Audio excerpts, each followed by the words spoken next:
Hi everyone, my name is Monica. I'm currently a graduate peer mentor where I assist students that are applying for graduate school. We talk about letters of recommendation, financial matters, applications, statement of purpose, etc.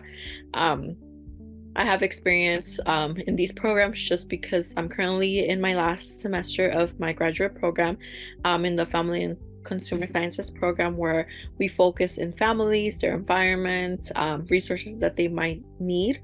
Let's get started. Getting ready for graduate school. So, talk to faculty. I know it might be difficult to talk to faculty just because it might be a little intimidating, especially if you have very big classes. Um, when I was in undergrad, I really didn't talk to faculty, and that's something that I regret not doing just because when it was time for graduate school, I didn't have anyone to write letters of recommendation.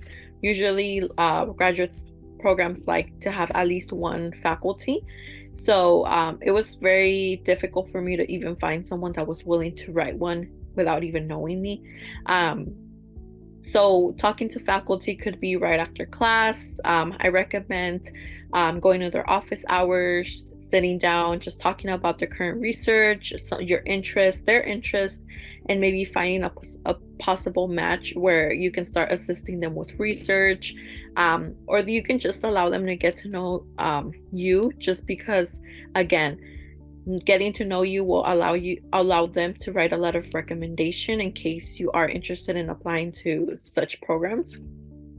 I was lucky enough that my current program did not ask for letters of recommendation. If it did, I probably wouldn't be where I am, just because the other programs that I did want to apply, um, they were asking for 2 to 3 letters of recommendation, and this was unfortunately something I was not able to provide them with. Take coursework that you're interested in. So this one is very important, just because you don't want to take classes that you might not even want or are interested in. I know when I was in undergrad, I took family and consumer sciences classes before I even decided that I wanted it to be my minor. Um, my major was child development, and I absolutely loved it. But I'm glad I also took these classes for FCS, just because that kind of led me to my program and where I am now, working with seniors and providing them housing. And I do recommend doing that just because this will allow you to kind of know what your interests are and navigate a way for you to get into a specific program that you're going to enjoy rather than not like. So something else that you can do is look at your DPR. Here you can look at it on your CSUN portal. That's what helped me a lot, just because when I knew the new semester was coming up, I knew what to choose, what classes to choose. I knew what options I had, and this allowed me to choose classes on my own. Taking classes in community college is also very important, or very helpful, just because I know I took a few classes, and these were online. And I know with COVID-19 now, some classes might be offered fully online. So I do recommend looking at that as well.